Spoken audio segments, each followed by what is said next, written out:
sometimes you add something to a page and you look at it and you're like, something's just not right. You finish it, it looks off. Maybe the embellishment is beautiful, but it's almost like it's floating on top of the page rather than belonging there. So today I'm going to show you one of my favorite techniques to fix that. And it happens to me too. It happens to everybody. And once you start doing this, you will never want to stop. I want to also add, this month is Craft Your Stash month. So we have a full month of creating. We are using our stash. We're going to introduce Ren and Pip to you for our journal kit. So everything has value. It just depends on how much the value is to you. So that's what we're going to talk about, collecting moments instead of necessarily things. Tiny treasures can have value and make your adventure awesome every day. So we're going to have crafty techniques on Mondays. We have crafts and games live every Tuesday night. We have our pockets. So Sundays, Wednesdays, and Fridays, we have our pocket collections. We have scrap rescue on Thursdays. On Fridays, the pocket countdown and our Friday giveaway. And on Saturday, we're going to have our scrap rescue junk journal series where we rescue a journal or create a journal with scraps, basically. And on this first Friday coming up, we will be doing our unexpected craft supply. So you don't want to miss that. And then right now, every day is 100 days of junk journal page layout. So that's what we're going to do now. So let's look at this page. In real life, everything casts a shadow. So this little guy here, he just feels like he's kind of floating on the page. He's adorable, but he doesn't feel like he's part of the page, I guess is what we're going with.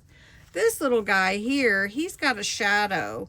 Maybe he's got some inking around the edges and you can see that he is becoming part of the page. There's a ground. He's grounded.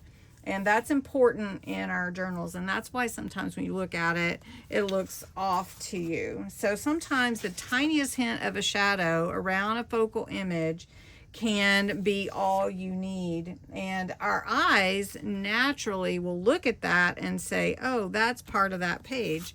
But they look at this and your eyes are like, I'm trying to decide if he's part of the page. So let's take this little guy.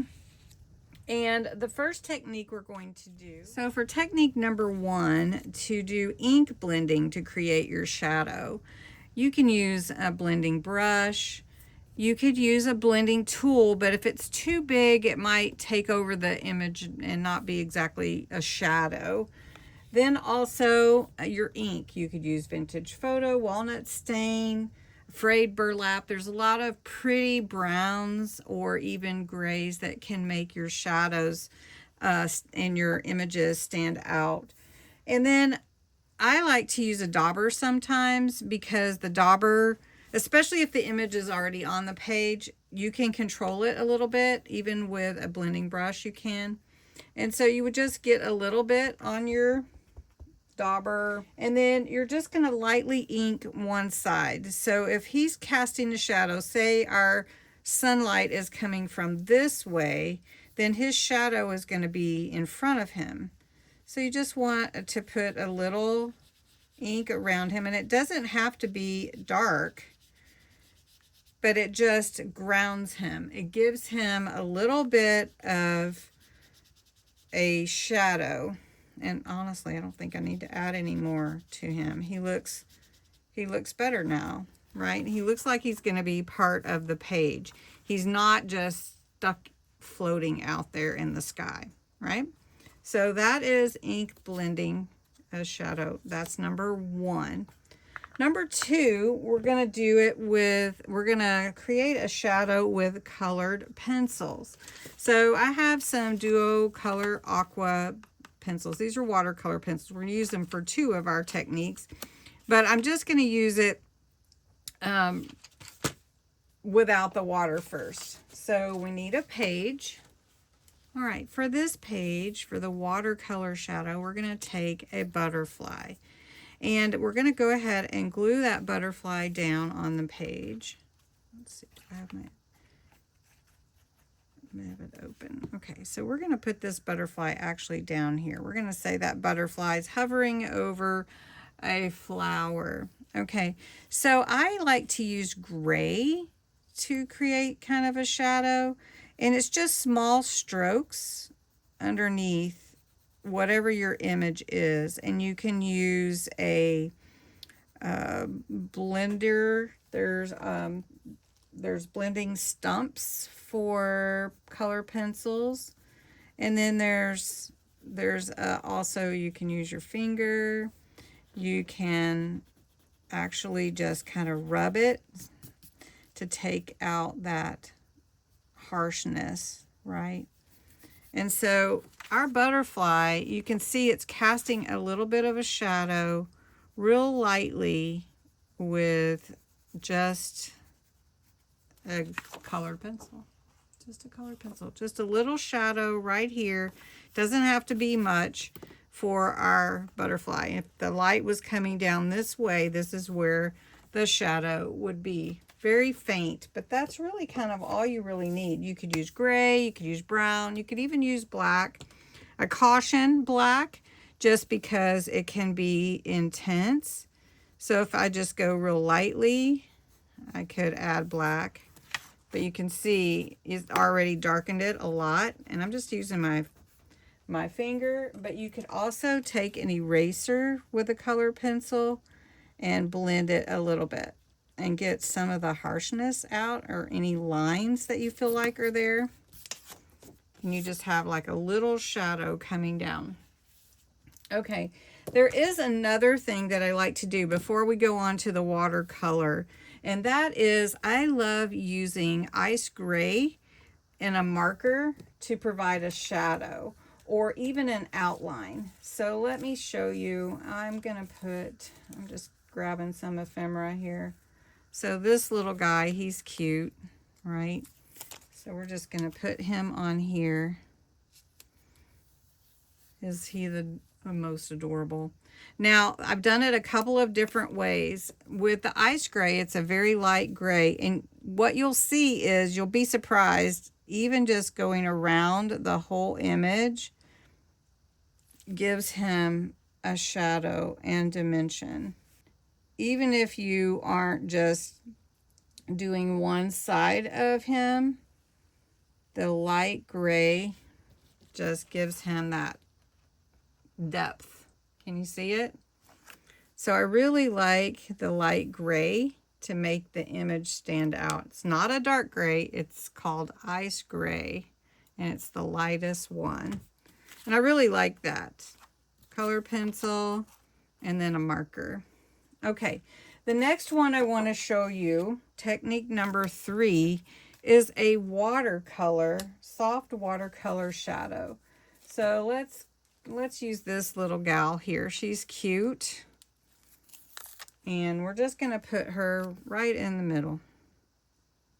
Right? Cute little stickers, right? So if you want to use a tiny, tiny brush, very watered down, you could do that.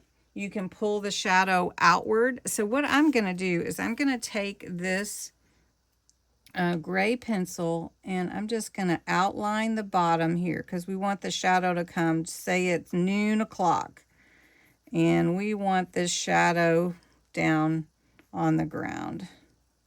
Noon o'clock, right? Okay, so this is watercolor, just so pretend it's a watercolor, palette. And instead of a really tiny brush, I'm just going to use my sparkle pen because I have it right here. And I just take that watercolor and I just pull it away from the image, from that line that I put there. And it gives it that shadow effect. Now this is a sparkle pen, so it's going to add a little sparkle too. But can you see it added a little bit of a shadow? Not a heavy shadow. I'm not looking for that. But if you wanted it more in depth, you just add more color. Right? Can you see her shadow? So let me show you. So if you want, say we want it really a dark shadow. So we're going to take the black.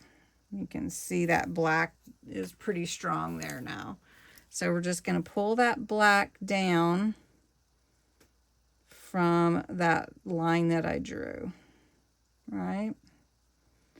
And then that's gonna add that shadow effect.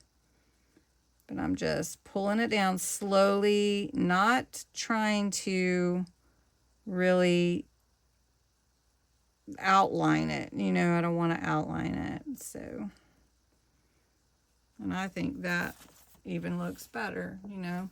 And then you could, you know, angle it, follow the lines of her sitting there, you know, like that. So that's the soft watercolor. Then if you really wanted to do technique number 4, which is one I love to do, is tearing paper. And tearing paper sometimes is not what you expect on a page. So let's just grab a page and let's use coffee dyed paper, and we're going to place the coffee dyed paper torn behind the image that we want. So let's say we're going to use this little gal. So we're going to take our coffee dyed paper and we're just going to tear it. And then we're going to ink the edge of the coffee dyed paper, or whatever paper you're using. It could just be copy paper if you wanted. Okay, so that's giving that the depth already. So if we put this on the page, and then we put our focal point, so we're just going to put that there in the middle, and then we're going to take the little gal and place her right there in the middle. And that torn edge paper brings her out and gives her that depth. Very journal friendly, this one. So that is torn paper. This one is soft color, watercolor shadow. Really soft watercolor shadow. Then you have your color pencil. And this is marker, that gray marker, very, very light and faint in your color pencil. And then your ink blending. Ink blending to bring that little shadow for that little boy on the page so that he's grounded. So that's what these do. They ground your images so that they aren't just floating in the air. So which one, let's see if we can get them all on here for you. They're all kind of big. Let's see. Which one is your favorite? And let's see, would you use this? Sometimes it's the smallest techniques that have the biggest effect and make the biggest difference. Adding a little shadow doesn't change your embellishment. It simply helps it become part of the page. So which one is your favorite? Which technique is your favorite, let me say. And remember, techniques aren't rules. They're simply tools to help you tell your creative story. So if you enjoyed this video, again, I would love for you to subscribe and be part of my community here on YouTube, or even check out my Instagram and Facebook page. I have a group also with lots of inspiration from other crafters as well. And thanks for liking the video in advance. Have a great day.